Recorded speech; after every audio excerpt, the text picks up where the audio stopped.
लातूरचं चित्र बघा. आतापर्यंत जे निकाल समोर आले त्यानुसार एकूण 59 जागा आहेत लातूरमध्ये. भाजपने 17 जागा या ठिकाणी जिंकलेल्या आहेत. शिवसेनेने 1 जागा जिंकली आहे. राष्ट्रवादीने 10 जागा जिंकलेल्या आहेत. काँग्रेसने 18 जागा जिंकलेल्या आहेत. ठाकरेंची शिवसेना 1 जागा, शरद पवारांची राष्ट्रवादी 1 जागा आणि अपक्ष 3.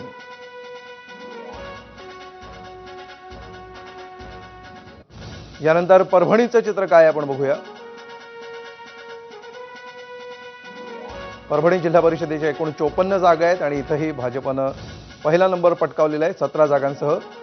शिवसेनेला 3, राष्ट्रवादीला 6, काँग्रेस 4, उद्धव ठाकरेंची शिवसेना 2, शरद पवारांची राष्ट्रवादी 0, अपक्ष 0. सांगली जिल्हा परिषदेत काय चित्र आहे बघा. भाजप 17, शिवसेना 5,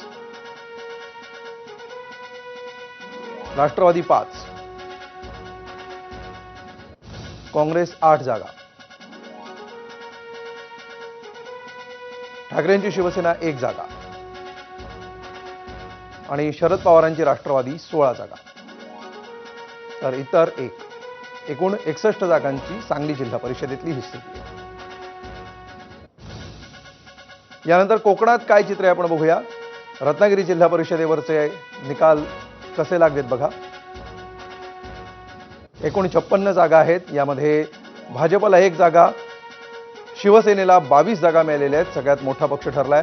राष्ट्रवादी 2, काँग्रेस 0, ठाकरेंची शिवसेना 5, शरद पवारांची राष्ट्रवादी 0 आणि इतर 2.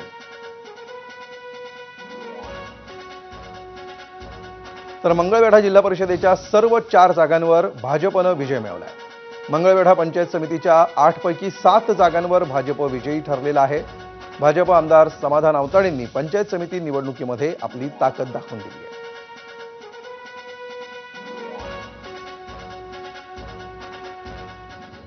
तर मंगळवेढा पंचायत समितीच्या 8 पैकी 7 जागांवर भाजपनं विजय मिळवलेला आहे आणि समाधान आवताडे यांची ताकद या निवडणुकीमध्ये पणाला लागलेली होती. तर जिल्हा परिषदेच्याही सर्व 4 जागांवर भाजप विजयी झाली.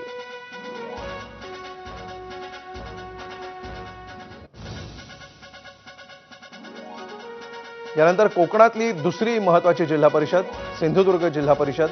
तिथे काय चित्र आहे बघा. एकूण 50 जागा आहेत. यापैकी भाजपने सर्वाधिक 21 जागा जिंकल्या आहेत. शिवसेनेने 8, राष्ट्रवादी 0, काँग्रेस 0, ठाकरेंची शिवसेना 2, शरद पवारांची राष्ट्रवादी 0 आणि इतर आणि अपक्ष 5 निवडून आलेले.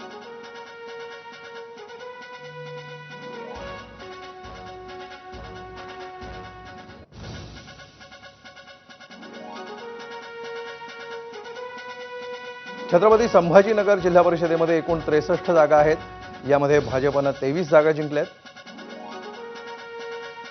शिवसेनेने 19, राष्ट्रवादीनं 12, काँग्रेस 1, ठाकरेंची शिवसेना 8, शरद पवारांची राष्ट्रवादी 1 आणि इतर 7.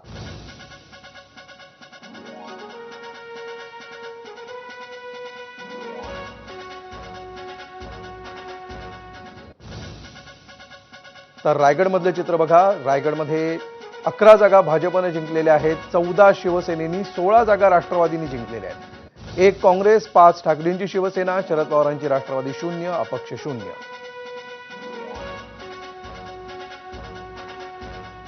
तर धाराशिवमध्ये एकूण 55 जागा आहेत. त्यापैकी भाजपनं 10 ठिकाणी विजय मिळवलाय. शिवसेनेनं 12 ठिकाणी विजय मिळवलाय. राष्ट्रवादी काँग्रेसच्या 4 जागा निवडून आल्यात. काँग्रेसच्याही 4 जागा निवडून आलेल्या आहेत.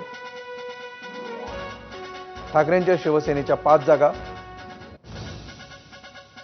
तर शरद पवारांच्या राष्ट्रवादीची एकही जागा निवडून आलेली नाही आणि 4 अपक्षांनी इथे विजय मिळवला.